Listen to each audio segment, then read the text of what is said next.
Hello guys! Magandang araw! Tara! Recess na! Kabataan, si Jesus ang kalakasan.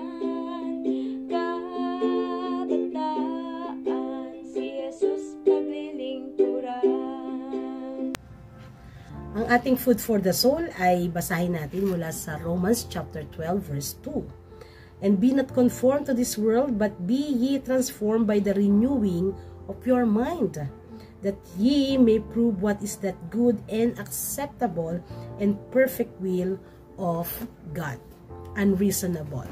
May isang tanyag at mahusay na writer who won the Nobel Prize for Literature noong 1925. Siya ay si George Bernard Shaw. At bahagi ng kanyang isinulat ay ito: a reasonable man adapts himself to the world around him. An unreasonable man expects the world to adapt to him. Therefore, real progress is made by unreasonable men. Mr. Shaw echoing the scripture that encourages us to avoid conforming the world and be proponents of godly change by thinking His thoughts. Hindi sinasabing humiwalay tayo sa mundo. Diba? Ito yung mundo, andito tayo, hiwalay tayo. Hindi iyon ang ibig sabihin, kundi habang tayo ay nasa mundo, make a difference. Magbago tayo ng isip, maisap-isip at maisapuso natin na ang mabuti, ang karapat-dapat sa Panginoon at sa ating kapwa. Kaya, huwag tayong maging unreasonable Christians. Yung parang wala lang, diba? But be a reasonable youth Christians. Magpasya tayong magbago ng isip. Ano mang pagpapasya, ano mang pagbabago sa atin ay magmumula sa ating mga sarili. Magpasya tayong magbago ng ating puso at isip sa biyaya ng Diyos and make a change. Make a difference. Reason. Reason is one of the quadrilateral belief of the United Methodist Church. Reason will tell you that everyone else to do bad things, 'di ba? Kaya nating ipaliwanag kung bakit kailangan nating gumawa ng mabuti. Kaya nating ipaliwanag.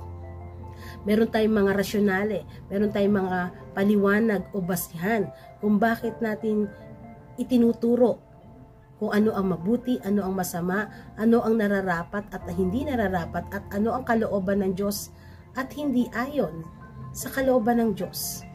Young people, it's time to be reasonable.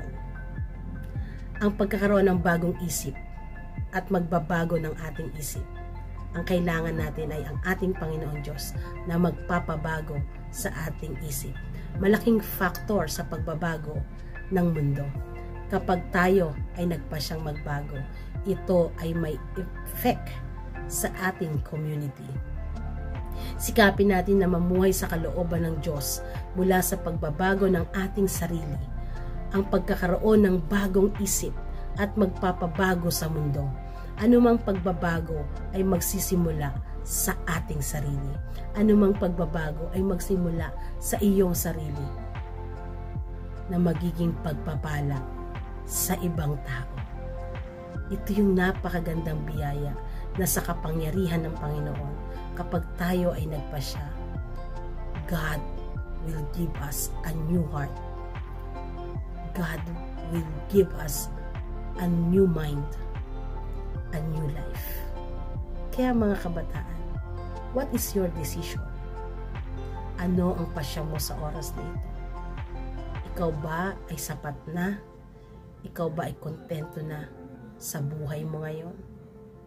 O ang hinahangad mo ay ang tunay na kapayapaan, tunay na direksyon sa buhay, na kung saan ang buhay mo ay tunay na pagpapala at patotoo sa ating pamayanan, sa iyong tahanan, sa ating mundo na kinabibilangan. Tayo manalangin. Dakilang Diyos, maraming salamat. Tinuruan mo kami na huwag umayon sa takbo ng sanlibutan, kundi kami ay magkaroon ng pagpapasya na magbago sa aming mga buhay At sa biyaya mo inilalapit po namin sa oras na ito ang mga kabataang ito, na nawa sila na mga nagnanais na tanggapin ka sa kanilang buhay. Sa oras na ito, Panginoon, please touch their lives, touch their hearts. Pumasok ka po, Panginoon, manahan ka sa kanilang mga puso, sa kanilang mga buhay. Pagpalain sila, ibukas mo ang kanilang puso at isipan. Mahayag sa kanila ang dakilang plano mo at nawa, O Diyos, lahat ng ito ay maging instrumento at daan sa kanilang paglago, sa pagkakilala sa inyo, paglalim ng relasyon nila sa inyo, at higit sa lahat, naroon, Panginoon, ang pagpapasakop ng mga kabataan sa inyong kapangyarihan upang nang sa ganon, hindi kami mamuhay dahil sa kakayahan namin, kundi mamuhay kami ayon sa nais mo para sa amin. Kaya't pagpalain niyo po ang mga kabataang ito.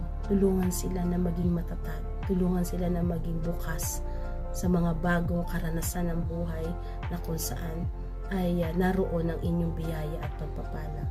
Continue to use this devotion as an instrument for the young people to know you more sa buhay nila.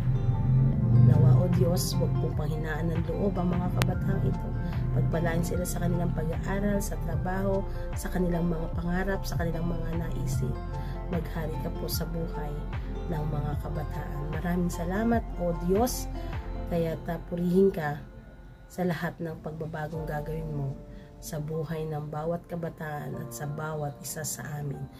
Ito po ang aming panalangin sa tanging pangalan ni Jesus na nagbigay sa amin ng buhay, ng kalakasan at nagpadama ng pag-ibig. Amen. Amen. Young people, nawa ay naging blessing sa iyo ang devotion natin ngayon at sama-sama tayo tuwing Friday ng hapon na mag-recess. God bless everyone.